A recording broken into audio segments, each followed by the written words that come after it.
नमस्कार दोस्तों, study wise channel में आपका हार्दिक स्वागत है। आज की वीडियो में हम सामान्य अध्ययन के अंतर्गत भारतीय संविधान की अनुसूचियों से संबंधित जानकारी लेकर आए हैं। इस टॉपिक से प्रायः प्रश्न आते रहते हैं, अतः इसके विषय में जानकारी रखना अति आवश्यक है। अतः आगे बढ़ते हुए इसके विषय में हम जानते हैं। पहले हम अनुसूचियों और उसमें दिए गए विषय को एक सरसरी निगाह से देखते हैं, फिर उनको हम विस्तार से जानेंगे। तो प्रथम अनुसूची में राज्य एवं संघ शासित प्रदेशों के विषय में उल्लेख है। द्वितीय अनुसूची में प्रमुख पदाधिकारियों के वेतन भत्ते पेंशन से संबंधित जानकारी है। और तृतीय अनुसूची में प्रमुख संवैधानिक पदाधिकारियों द्वारा ली जाने वाली शपथ का उल्लेख है। चतुर्थ अनुसूची में राज्यसभा में विभिन्न राज्यों और केंद्र शासित प्रदेशों से सीटों के आवंटन का वर्णन है। पांचवी अनुसूची संबंधित है अनुसूचित क्षेत्रों और जनजातीय क्षेत्रों के प्रशासन से संबंधित। और छठी अनुसूची में असम, मेघालय, मिजोरम, त्रिपुरा के जनजातीय क्षेत्रों के प्रशासन से संबंधित है।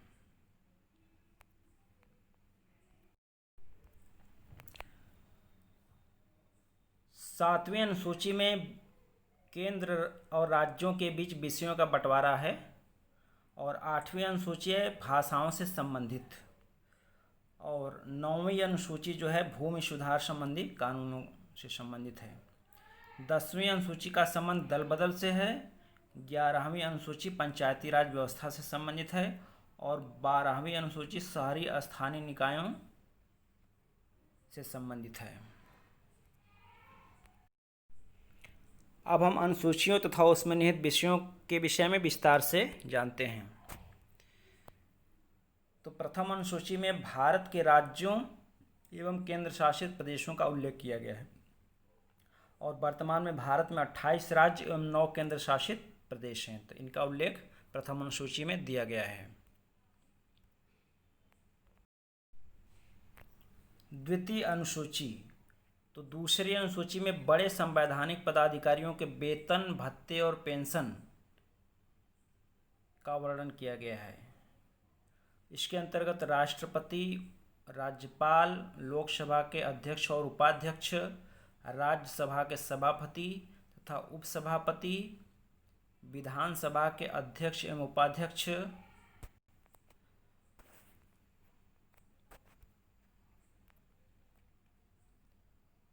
विधान परिषद के सभापति एवं उपसभापति, उच्चतम तथा उच्च न्यायालय के न्यायाधीश एवं कैग यानी नियंत्रक एवं महालेखा परीक्षक के वेतन भत्ते आदि के विषय में वर्णन है।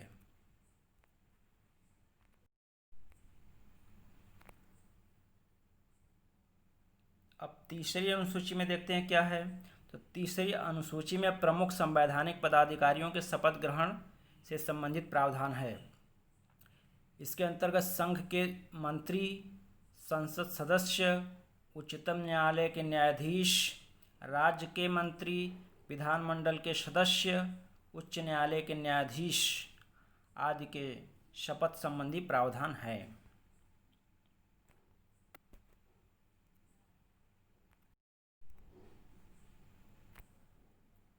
यहाँ यह जान लेना जरूरी है कि राष्ट्रपति का शपथ तीसरी अनुसूची के तहत नहीं होता, बल्कि राष्ट्रपति के लिए अलग से प्रावधान संविधान के अनुच्छेद में दिया गया है।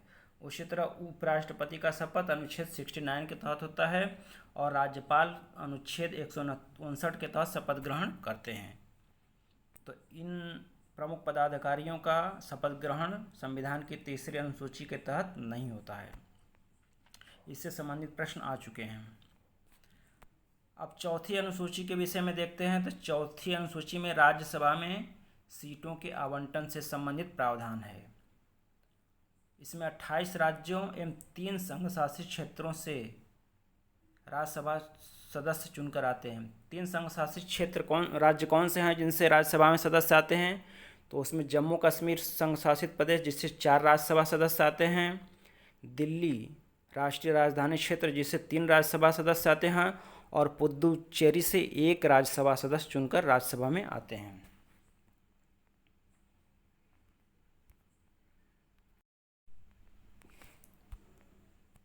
अब पांचवी अनुसूची को देखते हैं, तो इसमें अनुसूचित क्षेत्रों एवं जनजातीय क्षेत्रों के प्रशासन व नियंत्रण से संबंधित है। और छठी अनुसूची, इसमें असम, मेघालय, मिजोरम, त्रिपुरा क्षेत्रों के प्रशासन के संबंध में है। तो इन चार राज्यों को याद करने के लिए इन चारों राज्यों के प्रथम अक्षर को मिला के एक शब्द बनाएंगे तो बनेगा आमे मित्र। आमे मित्र को याद रखिएगा तो याद रहेगा कि चार राज्य कौन कौन से हैं। अब सातवीं अनुसूची में देखते हैं, तो इसमें केंद्र और राज्यों के बीच शक्तियों या विषयों का बंटवारा दिया गया है। इसके अंतर्गत 3 सूचियां हैं, संघ सूची, राज्य सूची और समवर्ती सूची। तो सबसे पहले हम संघ सूची को देखते हैं। तो संघ सूची में वर्तमान में 100 विषय हैं। इसके अंतर्गत प्रमुख विषयों के साथ साथ ही राष्ट्रीय महत्व के बड़े पत्तन, विदेशी ऋण, अंतर्राज्यीय व्यापार व वाणिज्य, बाट माप मानकीकरण, उच्चतम तथा उच्च न्यायालय, कृषि आय से भिन्न आय पर कर, समाचार पत्रों के क्रय विक्रय विज्ञापन पर कर, अंतर्राज्यीय व्यापार पर कर आदि विषय सातवीं अनुसूची के संघ सूची में शामिल हैं।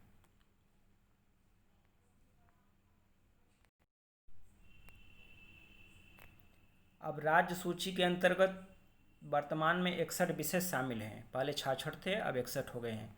इन विषयों पर राज्य सरकार ही कानून बना सकती है आमतौर पे।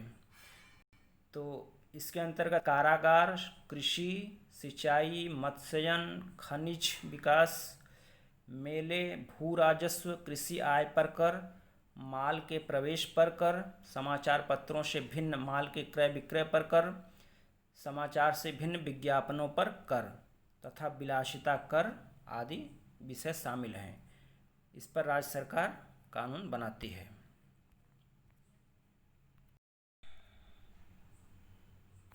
नेक्स्ट है समवर्ती सूची। इसके अंतर्गत कुल 52 विषय वर्तमान में शामिल हैं। पहले 47 विषय थे। तो समवर्ती सूची पर संघ और राज्य दोनों ही कानून बना सकते हैं, लेकिन दोनों कानूनों में विरोधाभास होने की स्थिति में संघ द्वारा बनाया गया कानून ही मान्य होगा। तो समवर्ती सूची के अंतर्गत प्रमुख विषयों के साथ साथ दंड विधि एवं प्रक्रिया, विवाह, उत्तराधिकार, सिविल प्रक्रिया, खाद्य पदार्थों का अपमिश्रण, जनसंख्या नियंत्रण, सामाजिक सुरक्षा, शिक्षा, जन्म मृत्यु पंजीकरण, छोटे पत्तन, बाट माप, बिजली, समाचार पत्र आदि समवर्ती सूची के विषय हैं। अब 8वीं अनुसूची के अंतर्गत शामिल विषयों को देखते हैं। तो इसमें उल्लेख है भारतीय भाषाओं से संबंधित। इसमें वर्तमान में कुल 22 भाषाएं हैं, लेकिन जब संविधान लागू हुआ 26 जनवरी 1950 को, तो उसमें केवल 14 भाषाएं थीं।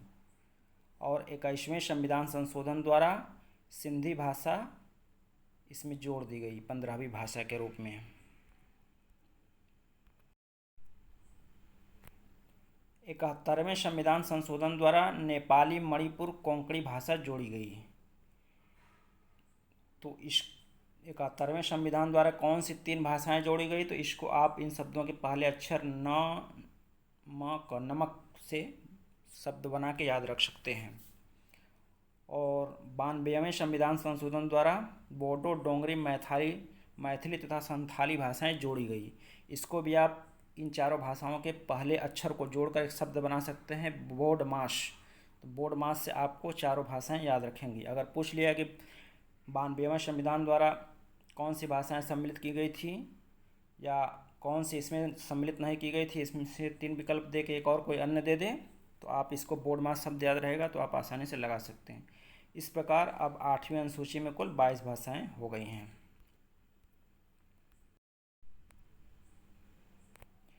नेक्स्ट है 9वीं अनुसूची।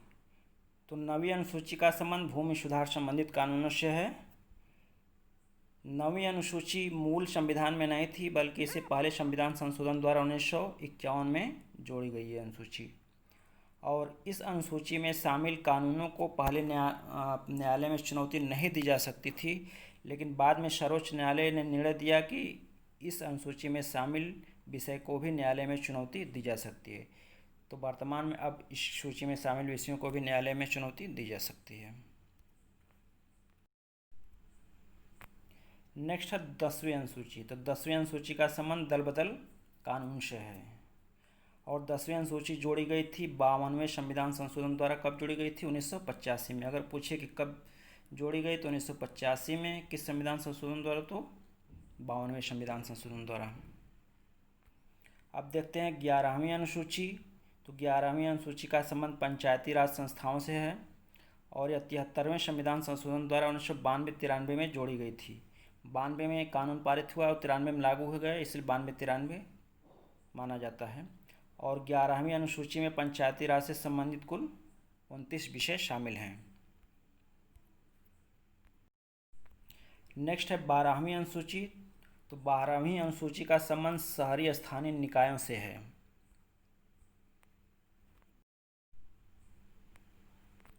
और 12वीं अनुसूची 74वें संविधान संशोधन द्वारा 92-93 में जोड़ी गई थी और इसमें कुल 18 विषय शामिल हैं। अब संविधान की अनुसूचियों से संबंधित कुछ अन्य महत्वपूर्ण फैक्ट भी देख लेते हैं जो परीक्षाओं की दृष्टि से अति महत्वपूर्ण है। तो पहला फैक्ट है कि 26 जनवरी 1950 को संविधान लागू होने के समय केवल संविधान में 8 ही अनुसूचियाँ थीं। बाद में विभिन्न संविधान संशोधनों द्वारा 9वीं, 10वीं, 11वीं, 12वीं अनुसूची जोड़ दी गई। इस प्रकार कुल 12 अनुसूचियाँ हो गई। अगर ये प्रश्न बने कि कितनी अनुसूचियाँ बाद में जोड़ी गई तो 4 अनुसूचियाँ बाद में जोड़ी गई। नेक्स्ट है कि 22 भारतीय भाषाओं में अंग्रेजी भाषा शामिल नहीं है। 8वीं अनुसूची में 22 भाषाएं शामिल है, उसमें अंग्रेजी भाषा शामिल नहीं है। नेक्स्ट है कि 91वें संविधान संशोधन का संबंध भी दल बदल से है। 52वां संविधान संशोधन दल बदल से था, साथ ही 91वां भी। 91वां संविधान संशोधन अति महत्वपूर्ण है। इसके अंतर्गत किसी भी प्रकार के दल बदल को असंवैधानिक घोषित कर दिया गया या तो पूर्ण पार्टी का विलय मान्य होगा। और साथ ही इसके अंतर्गत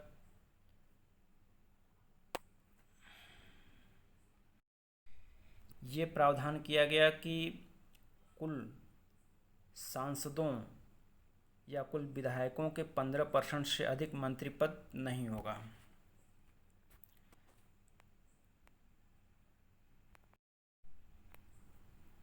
नेक्स्ट है कि 52वें संविधान संशोधन द्वारा राजनीतिक दलों को संवैधानिक दर्जा प्रदान किया गया। अगला फैक्ट है कि 8वीं अनुसूची में प्रारंभ में 14 भाषाएं थी। तो उनको जान लेना जरूरी है क्योंकि कभी कभी पूछ देता है कि कौन सी भाषा 8वीं अनुसूची में शामिल नहीं है या कौन सी प्रारंभ में नहीं थी संविधान लागू होने के समय। तो संविधान लागू होने के समय जो 14 भाषाएं थी उनके नाम इस प्रकार हैं: असमिया, बांग्ला भाषा, कश्मीरी भाषा, कन्नड़, हिंदी, गुजराती, मलयालम, मराठी, उड़िया, पंजाबी, संस्कृत, तमिल, तेलुगु और उर्दू।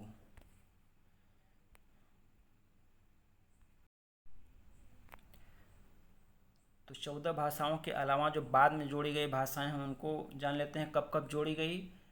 तो सन 1967 में सिंधी भाषा जो 21वें संविधान संशोधन द्वारा जोड़ी गई थी, ये 15वीं भाषा थी।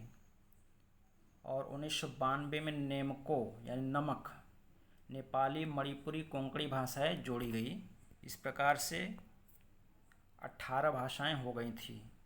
और 2004 में बोडो, डोंगरी, मैथिली और संथाली भाषाएं जोड़ी गई। इस प्रकार से 18-4-22 भाषाएं हो गई। तो कुल 22 भाषाएं 8वीं अनुसूची में शामिल हैं। इनको भी जान लेना जरूरी है, यदि पूछ दे कि कौन सी शामिल नहीं है तो इसका आंसर लगाया जा सके। तो दोस्तों, ये भारतीय संविधान की अनुसूचियों से संबंधित प्रमुख जानकारियाँ थी। इनको आप अच्छे से तैयार कर लीजिएगा ताकि परीक्षा में आने पर किसी प्रकार का कन्फ्यूजन न रहे और हम प्रश्न को सही कर सकें। तो वीडियो देखने के लिए आप लोगों का बहुत बहुत धन्यवाद। अगर आपको वीडियो अच्छा लगा हो तो वीडियो को लाइक करना ना भूलें, साथ ही अपने दोस्तों को शेयर करें ताकि उनको भी इस जानकारी से लाभ हो सके। तो एक बार आप लोगों का पुनः वीडियो देखने के लिए धन्यवाद।